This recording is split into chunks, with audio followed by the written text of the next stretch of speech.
विश्वानि देव सवितर्दुरितानि परासुव यद्भद्रं न आसुव।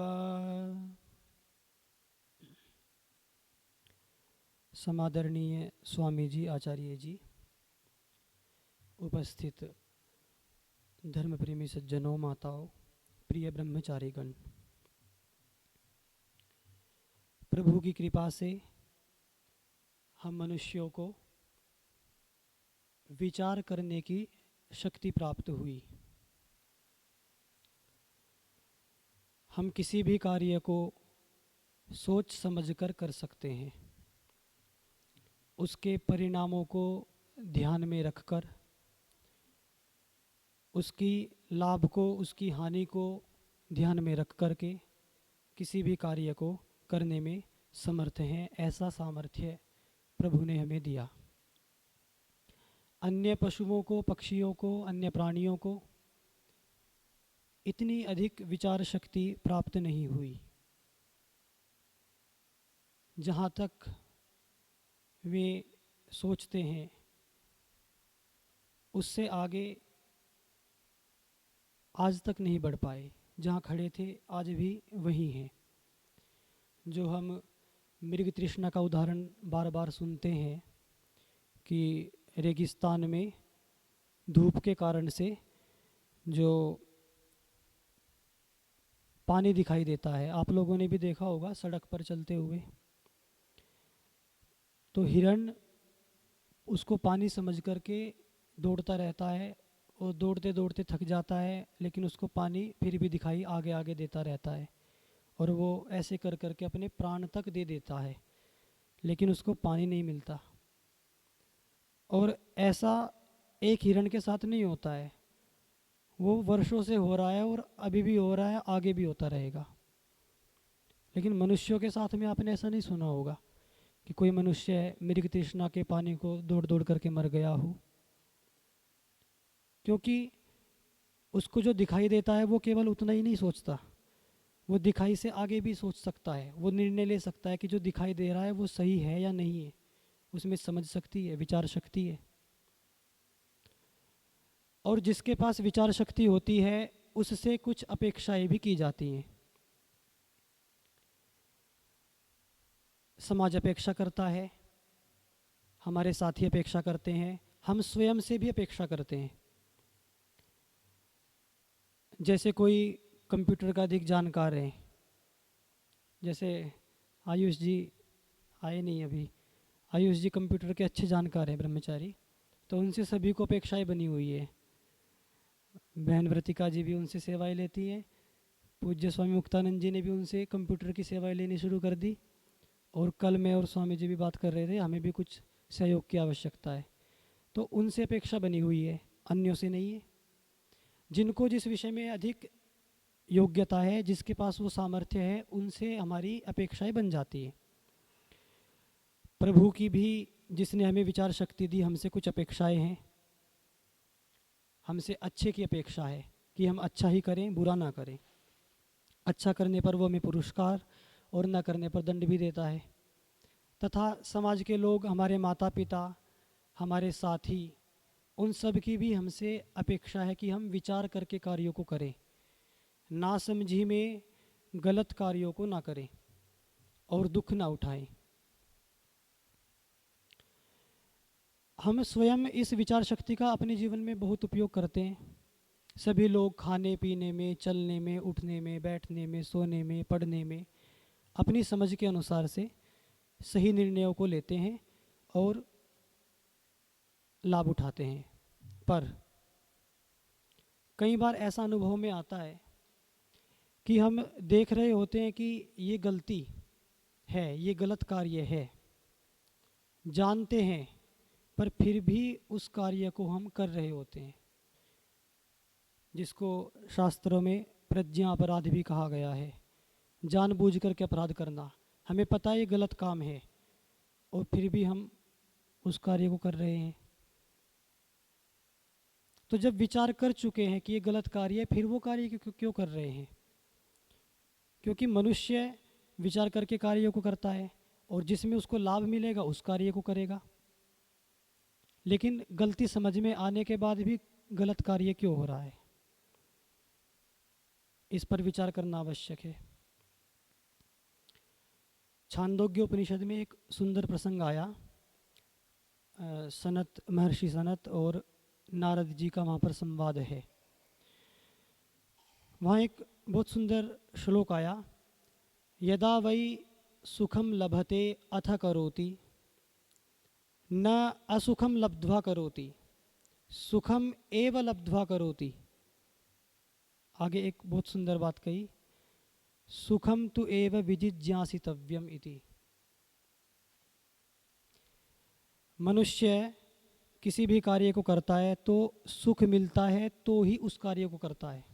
सुख मिलता है तो किसी कार्य को करता है। न असुखम लब्ध्वा करोति, यदि उस कार्य से उसको सुख नहीं मिलता, सुख मिलने की आशा नहीं होती, तो वो उस कार्य को कदापि नहीं करता। आगे और निश्चय कराया, सुखम एव लब्ध्वा करोति, सुख ही मिलता है तो ही करता है। यदि सुख के दुख मिले तो बिल्कुल नहीं करता, सुख ही मिलेगा तभी वह किसी कार्य को करेगा। ये एक अटल सिद्धांत है, इसका कोई अपवाद नहीं है। ये सभी के ऊपर लागू होता है, सभी प्राणियों के ऊपर लागू होता है। ईश्वर ने हमें व्यवस्था ही ऐसी दी है और हम जीवों का स्वाभाविक धर्म भी ऐसा ही है। स्वाभाविक हमारी जो प्रवृत्ति है वो ही ये है कि हम सुख के लिए प्रयास करेंगे और दुख से दूर होने का प्रयास करेंगे।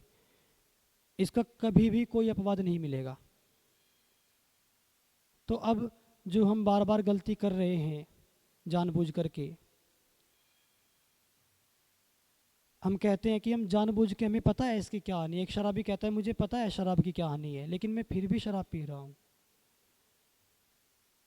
यदि उसको शराब की हानि पता है फिर भी वो शराब पी रहा है। एक तरफ शास्त्रकार कह रहे हैं कि नहीं, सुखम एव लब्ध्वा करोति, सुख ही मिलता है तभी करता है कार्य को।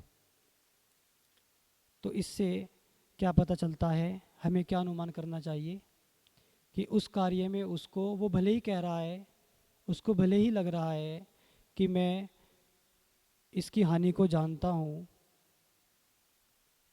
मुझे सुख नहीं मिल रहा है फिर भी कर रहा हूँ, लेकिन वास्तव में उसको कुछ न कुछ सुख दिखाई दे रहा है। मनुष्य दो प्रकार से गलत कार्य करता है। प्रथम तो ये कि उसको केवल लाभ ही दिखाई दे रहा है, कोई हानि की संभावना ही नज़र नहीं आ रही। कोई व्यक्ति झूठ बोलता है, नास्तिक है, ईश्वर को मानता नहीं, कर्म फल को मानता नहीं, उसको अनुभव में नहीं है कि मेरे झूठ बोलने से दंड मिलेगा, और उसे ये पता चल रहा है कि मैं सामने झूठ बोलूँगा तो मेरा झूठ पकड़ में आएगा नहीं, समाज में मेरा अपयश नहीं होगा, मुझे दंड नहीं मिलेगा। उसको कोई हानि नहीं दिखाई दे रही है, केवल लाभ दिखाई दे रहा है कि झूठ बोलने से उसको कुछ धन प्राप्त हो जाएगा, कुछ लाभ मिल जाएगा, या वो किसी चीज़ से छूट जाएगा। केवल लाभ दिखाई दे रहा है तो करता है। दूसरी स्थिति ये है कि लाभ नहीं दिखाई दे रहा, उसको कुछ हानि भी दिखाई दे रही है, थोड़ा अधिक लाभ अधिक दिखाई दे रहा है और कुछ हानि भी दिखाई दे रही है, लेकिन हानि कम है तो भी वो व्यक्ति उस कार्य को कर लेता है। अभी 10-15 दिनों पहले की बात है, आप लोग न्यूज़ नहीं देखते तो पता नहीं चला होगा। जो अमेरिका के पूर्व राष्ट्रपति थे डोनाल्ड ट्रंप, वो भाषण दे रहे थे, तो उनके ऊपर एक 20-22 साल के युवक ने कई बार फायर की। वो सामने की बिल्डिंग पर लेटा हुआ था और वहाँ से वो फायर कर रहा था। वो बच गए, उनके पास में से गोली चली गई, क्योंकि वो जो लड़का था वो कोई अच्छा शूटर नहीं था, वो तात्कालिक किसी भावावेश में आकर के उसने ऐसा कदम उठाया। डोनाल्ड ट्रंप के जो अंगरक्षक हैं वो सब और खड़े हुए हैं, और 2 अंगरक्षक ऊपर एक दूसरी बिल्डिंग पर बैठे हैं जो वहाँ से पहरा दे रहे हैं बंदूक लेकर के। और ऐसी स्थिति है कि वहाँ से वो शूटर बच करके भाग नहीं पाएगा, उसको इतना तो पता है कि मैं पकड़ा जाऊँगा और मारा जाऊँगा, लेकिन फिर भी वो उसके ऊपर फायरिंग कर रहा है। यानी उसे कुछ हानि दिखाई दे रही है अपनी, लेकिन उसको कुछ बड़ा लाभ दिख रहा है, उसको कुछ, उसके मन में कुछ भावनाएं होंगी कि उनको मारने से मुझे या इस राष्ट्र को ये लाभ होगा। तो किसी बड़े लाभ के लिए व्यक्ति छोटी हानि को देखते हुए भी उस गलत कार्य को कर सकता है। हमारे देश में नाथूराम गोडसे को तो आप जानते हैं, उन्होंने जो महात्मा गांधी जी का वध किया था, तो जिस प्रार्थना सभा में वे गए थे दिल्ली के अंदर, उनको भी पता था नाथूराम गोडसे को कि मैं बच यहाँ से भाग नहीं पाऊँगा, बाहर सिक्योरिटी है, बहुत सारी जनता है, और उन्होंने भागने का कोई प्रयास भी नहीं किया। उनको ये पता था कि मैं पकड़ा जाऊँगा, जेल में जाऊँगा, फांसी भी हो सकती है, पूरी संभावनाएं थी, और उन्होंने अपने बयानों में ये बातें कही भी हैं।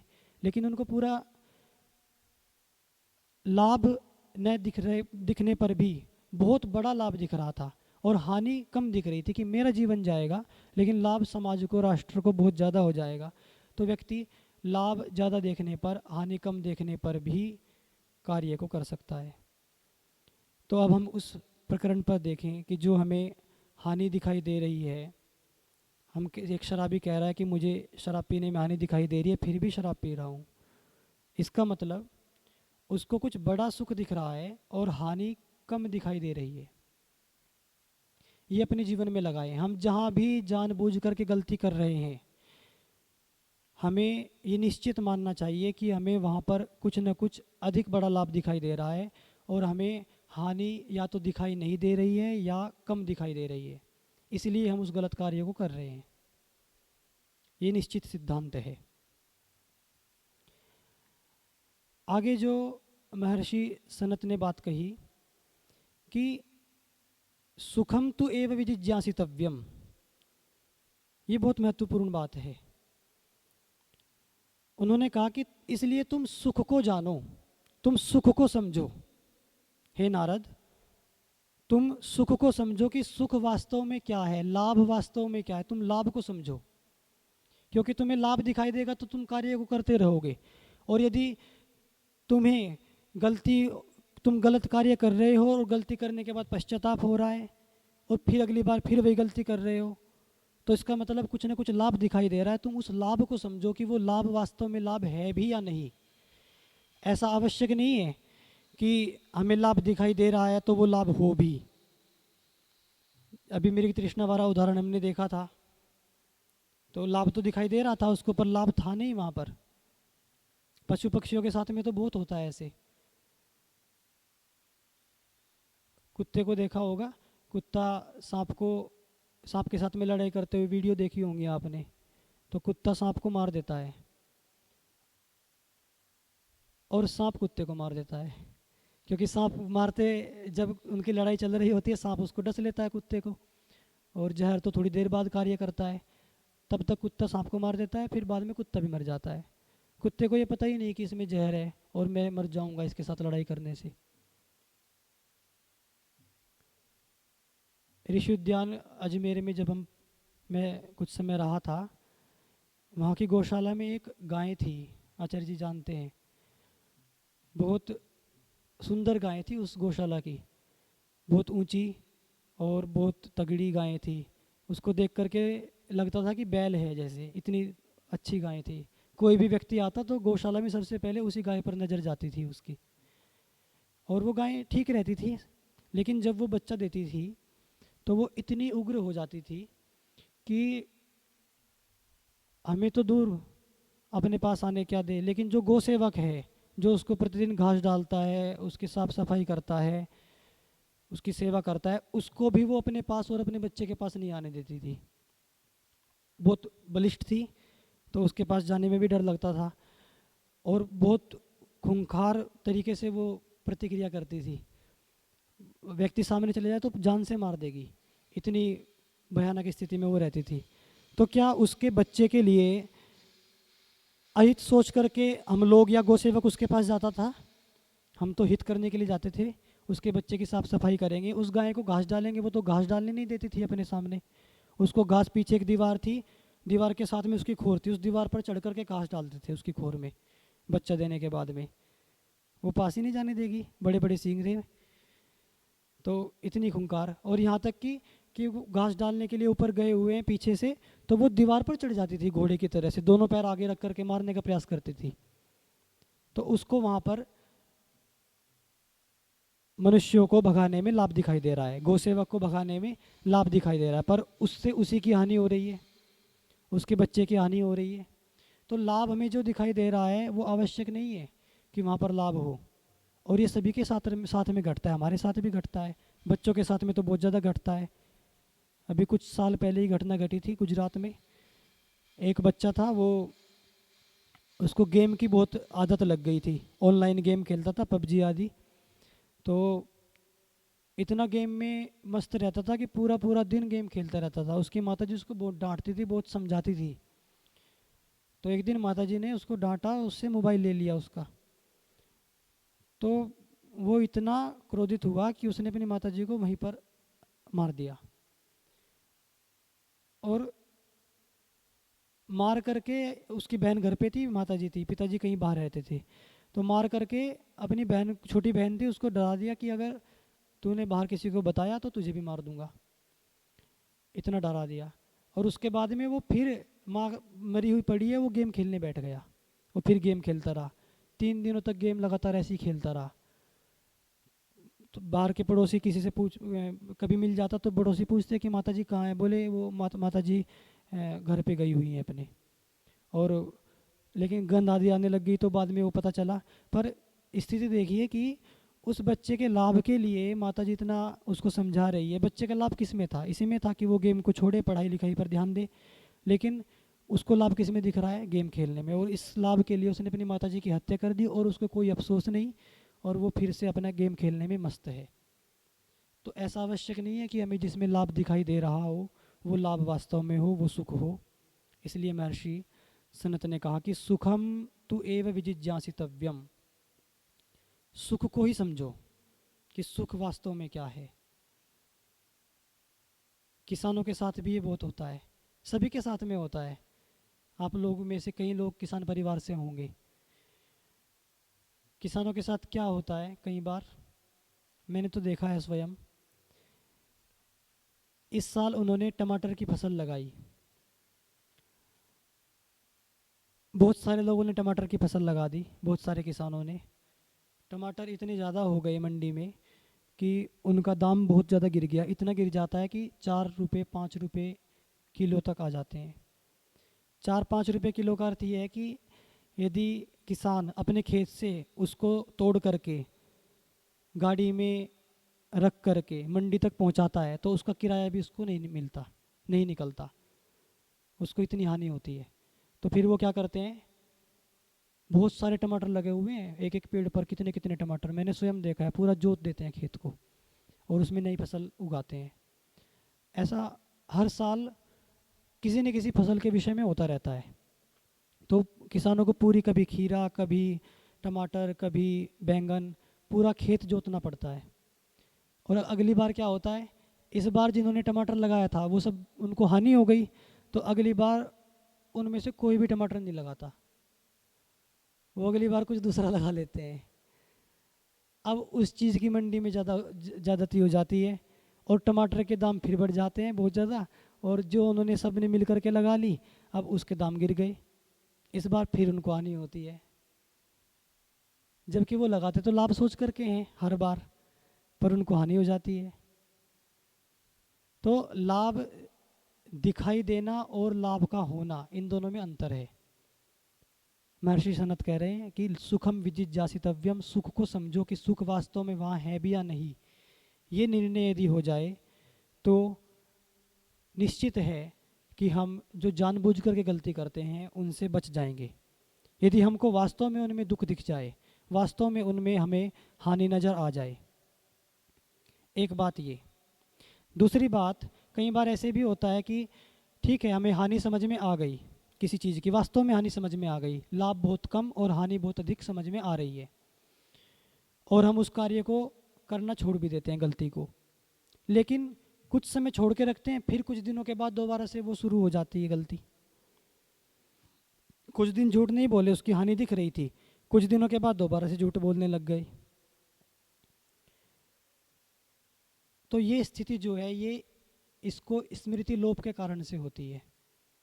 अर्थात जो हमने निर्णय किया था कि इस विषय में इतनी हानि है, इतना लाभ है, उसका जो निर्धारण किया था वो अभी हमारे स्मृति में नहीं है। जब वो स्मृति में नहीं होता, वो गीता की शायद पंक्ति है, स्मृति भ्रंशात बुद्धिनाशो बुद्धिनाशात प्रणश्यति, गीता की है ना। हाँ, तो स्मृति भ्रंशात बुद्धिनाशः, स्मृति जब भ्रंश हो जाती है, स्मृति नहीं रहती है, तो बुद्धि अर्थात निर्णय का नाश हो जाता है, हम निर्णय नहीं कर पाते। हमारे जितने भी निर्णय होते हैं सब स्मृति के आधार पर होते हैं। हमने कुछ पहले अनुभव किया, पहले कहीं दुख देखा, पहले कहीं सुख देखा, उसके आधार पर हम आगे के निर्णय करते हैं। तो यदि स्मृति नहीं रहती तो हमें दुख उठाना पड़ता है, निर्णय सही नहीं होते। और स्मृति बहुत ज़रूरी है। कई बार विद्यार्थियों में आपस में ऐसे होता है कि जो अधिक जल्दी से समझ जाता है किसी चीज़ को, तो उसकी बहुत प्रशंसा होती है, और आपस में विद्यार्थी भी कहने लगते हैं कि ये तो समझदार है, ये समझता है, और ये समझता नहीं है, ये स्मरण करता है। और कुछ विद्यार्थी ऐसे भी होते हैं जिनकी स्मरण शक्ति भी बहुत तीव्र होती है और समझ शक्ति भी तीव्र होती है, तो भी उनके विषय में ऐसे आक्षेप कटाक्ष करते हैं कि ये तो रट लेता है चीज़ों को। तो एक प्रकार से वहाँ पर क्या होता है कि जो स्मृति जिसकी अच्छी होती है उसको थोड़ा नीचा करके समझ को बहुत अधिक प्रस्तुत किया जाता है।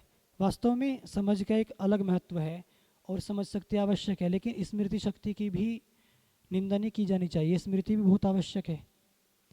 जितने भी हमारे व्यवहार होते हैं सब स्मृति के आधार पर होते हैं।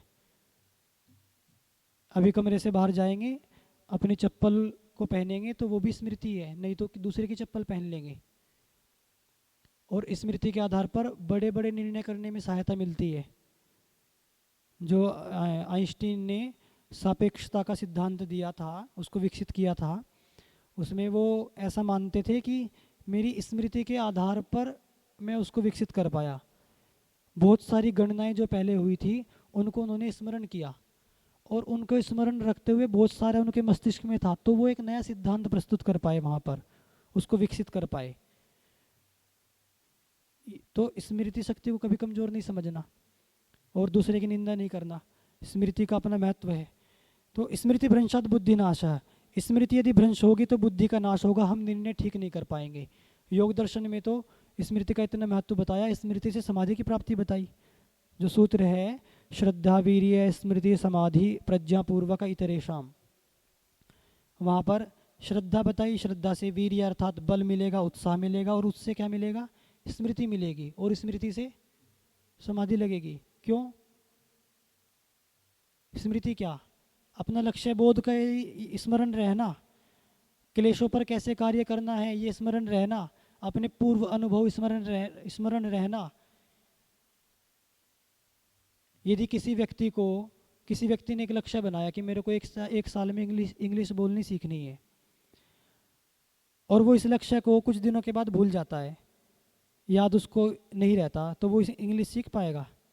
और यदि उसको लक्ष्य अपना स्थिर रहता है मन में कि मेरे को सीखना है, लक्ष्य बना हुआ है, मन पर स्थिर है, स्मृति अच्छी है उसकी, तो वो अधिक संभावना है कि एक साल के अंदर इंग्लिश बोलना सीख लेगा। इसलिए स्मृति का बहुत महत्व है। स्मृति को बनाए रखने के लिए बहुत सारे प्रयास किए जाने चाहिए। तो जो हम बार बार गलती कर रहे हैं निर्णय होने के बाद भी, वहाँ पर स्मृति का दोष है। और स्मृति को न्याय दर्शनकार कहते हैं कि वो संस्कारों से बनती है, संस्काराच्च स्मृति ही। इसलिए हमें संस्कार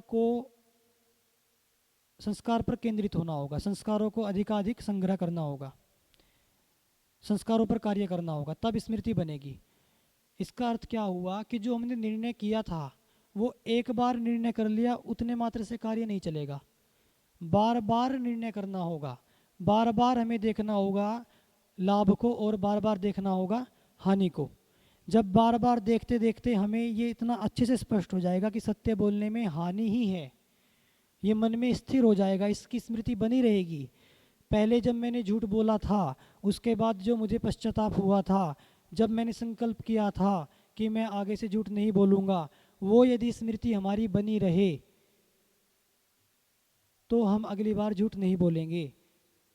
अगली बार वो स्मृति नहीं रहती तो ही झूठ बोलते हैं। यदि वो दुख की स्मृति बनी रहे तो झूठ नहीं बोलेंगे।